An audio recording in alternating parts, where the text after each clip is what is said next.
Assalamualaikum warahmatullahi wabarakatuh, teman-teman sekalian. Pada episode kali ini saya akan membahas tentang biografi Prabowo Subianto. Prabowo Subianto Joyo Hadikusumo ialah anak ketiga dan merupakan putra pertama dari Sumitro Joyo Hadikusumo dan Dora Marie Sigar yang lahir pada tanggal 17 Oktober 1951. Prabowo menghabiskan masa kecilnya di luar negeri. Ia menuntaskan jenjang pendidikan menengahnya di Victoria Institute di Kuala Lumpur, Zurich International School di Swiss, dan The American School di London, Inggris. Setelah kembali naiknya Soeharto sebagai presiden, Prabowo memutuskan kembali ke Indonesia dan memilih melanjutkan pendidikan dan bidang pertahanan di Akademi Militer di Magelang. Pada tahun 1983, Prabowo menikah dengan seorang putri bernama Siti Hediati Haryadi, anak dari Presiden Soeharto dan Ibu Tien Soeharto. Prabowo dan istrinya dikaruniai seorang anak laki-laki yang bernama Ragowo Hedi Prasetyo atau Didit. Akan tetapi pernikahan keduanya tidak berjalan sampai tua. Tidak lama setelah Orde Baru tumbang, keduanya berpisah pada tahun 1998. Setelah diterima di Akademi Militer, ia terlebih dahulu diterima untuk berkuliah di George Washington University dan University of Colorado, Amerika Serikat. Prabowo menghabiskan waktu selama 4 tahun untuk menjalani pendidikan di Akademi Militer dan beliau lulus pada tahun 1974. Setelah 2 tahun lulus, Prabowo mulai menambah pengalamannya dengan ikut ke dalam Korps Komando Pasukan Khusus atau Kopassus. Disinilah karir Prabowo mulai melesat dan membesarkan namanya. Puncaknya terjadi di antara tahun 1996 hingga 1998. Karir militer Prabowo terus meningkat dan menjadi Panglima Kostrad pada tahun 1998, tetapi Prabowo hanya sebentar di Kostrad karena maraknya demonstrasi dan lengsernya Presiden Soeharto. Kemudian ia dimutasi dan menjabat sebagai Komandan Sekolah Staf dan Komando ABRI. Di sini pun dia hanya menjabat sebentar. Setelah tidak menjabat dan pensiun dari militer, Prabowo beralih menjadi seorang pengusaha. Beliau pindah dari Indonesia lalu menetap di Jerman dan Yordania. Di sana ia mulai belajar bisnis usaha dengan adiknya yang lebih dahulu menjadi seorang pengusaha. Nama Prabowo kembali mencuat setelah 7 tahun ia menekuni bisnisnya karena keikutsertaannya dalam konvensi calon presiden Partai Golkar. Keinginannya untuk mengabdi pada negara ini juga melatar belakangi keikutsertaannya dalam konvensi Partai Golkar.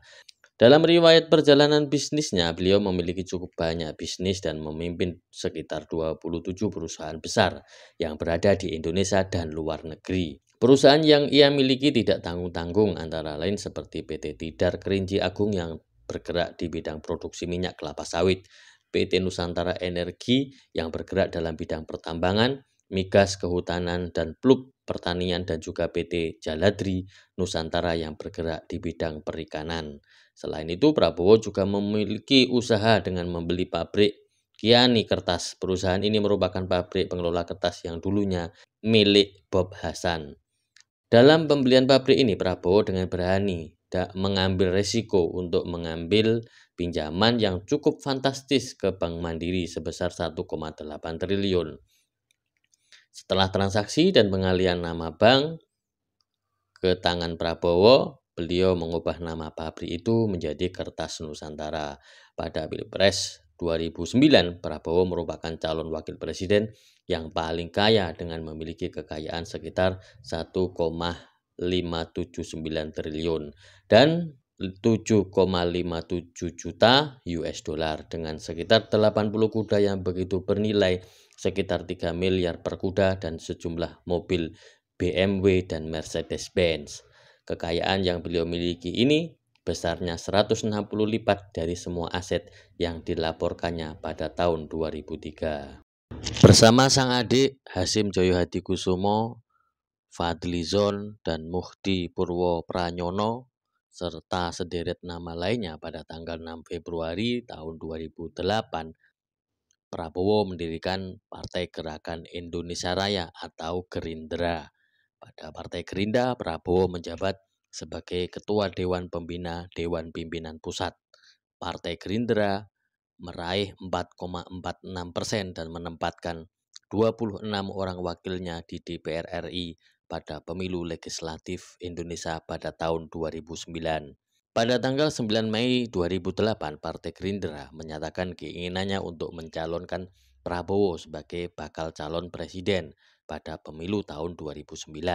Tetapi setelah adanya proses tawar-menawar yang tidak mudah, Prabowo akhirnya bersedia menjadi calon wakil presiden mendampingi calon presiden Megawati Soekarno Putri.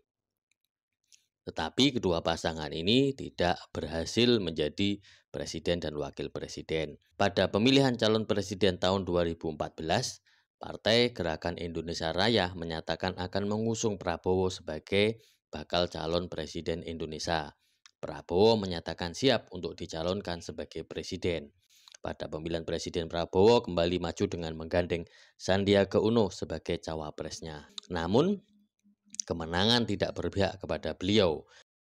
Pada tanggal 23 Oktober 2019, Prabowo dilantik menjadi Menteri Pertahanan ke-26 Republik Indonesia dalam Kabinet Indonesia Maju untuk periode 2019 sampai 2024. Dan pada tahun 2024 ini, Prabowo Subianto akan mencalonkan dirinya menjadi presiden. Apakah takdir akan berpihak kepadanya? Kita tunggu hasil pemilihan yang akan datang.